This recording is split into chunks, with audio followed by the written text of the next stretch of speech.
હું સાક્ષી છું। આ પ્રજાએ મને ખૂબ મોટી લીડ સાથે અને ખૂબ મોટા ભરોસા સાથે આપના પ્રતિનિધિ તરીકે ગુજરાત સરકારમાં મોકલ્યો છે। ત્યારે આજે મને આપ ઉપર ગર્વ છે અને સરકાર ઉપર ખૂબ દુઃખ છે કે જ્યારે આપે મને સરકારની અંદર પ્રતિનિધિ મૂક્યો હોય અને આ વિસ્તારનો આ ધાનેરા તાલુકો પાલનપુરની અંદરથી આપણને કોઈને પૂછ્યા વગર થરાદની અંદર ભેળવી દેવામાં આવતો હોય તો હું વિશેષ જવાબદારી પણ સ્વીકારું છું અને એટલા માટે તમારા ગભે ગભો મિલાવી અને રાત દિવસ તમારી સાથે લડવા માટે પણ આપની સાથે ભેગો આવ્યો છું। અને આજે ખાતરી પણ આપું છું કે અમે સૌ આગેવાનોને આપતા થકી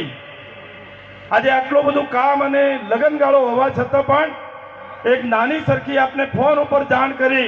અને આટલી જ્યારે મોટી મેદની સાથે આપ સૌ ઉપસ્થિત થયા છો ત્યારે આપણે સૌએ સાથે રહી અને આ સરકારને સાચી પ્રતિતિ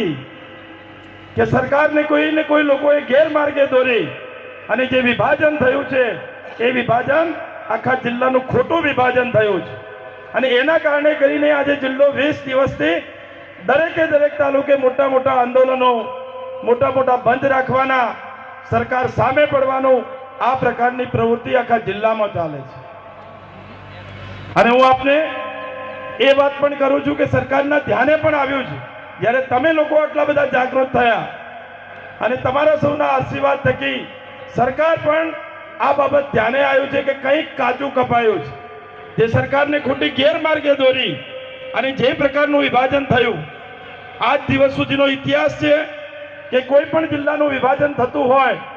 તો પાલનપુર એ 14 તાલુકાનો જિલ્લો હતો અને જ્યારે એને વિભાજન કરીને જુદું પાડવા માટેનું આપવાનું આવ્યું તો થરાદની અંદર ઓછા તાલુકા 4 તાલુકા 5 તાલુકા કે 6 તાલુકા હોય કે જે નવું ઓફિસો બનાવવાની નવી કામગીરી કરવાની નવી વહીવટી આખું તંત્ર ઊભું કરવાનું પાલનપુર એ તો છે દેશ આઝાદ થયો અને નવાબી શાસન વખતથી આપણી તમામ પ્રકારની સાધન સુવિધા અને સગવડો હતી જેથી કરીને 14 તાલુકાનો વહીવટ સારી રીતે થઈ શકતો હતો પરંતુ આજે થરાદ નવો તાલુકો નવો જિલ્લો અને એની અંદર 8 તાલુકા ભેળવી દઈ અને સરકારની ગેરમાર્ગે દોરી અને આપણને બધાને આ ઊંડી ખાઈમાં ધરકવાનું કામ કોઈને કોઈ લોકોએ કર્યું છે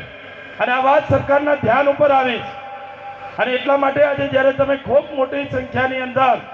ઉપસ્થિત રહી અને સરકારને આ વાતનું ધ્યાન દોરવા માટે તમારા એક પ્રતિનિધિ તરીકે આખી બાબત અને મીડિયાના મિત્રો જે પત્રકાર મિત્રો છેલ્લા 20 દિવસથી આ તમામ બાબતોને વાકેફથી સરકારને વાકેફ કરી રહ્યા છે એમને પણ હું આજે અભિનંદન આપું છું અને તમને પણ ખૂબ અભિનંદન આપું છું કે તમારી જે તાકાત છે તમારી જે શક્તિ છે એ શક્તિ આ સરકારને કાન ખોલવાનું કામ તમારી શક્તિ કરશે। હું તો એકમાત્ર નિમિત્ત છું આપણા એક પ્રતિનિધિ તરીકે કે સરકારને સાચી વાતનું ધ્યાન ઉપર લાવી અને સરકારે જે પ્રકાર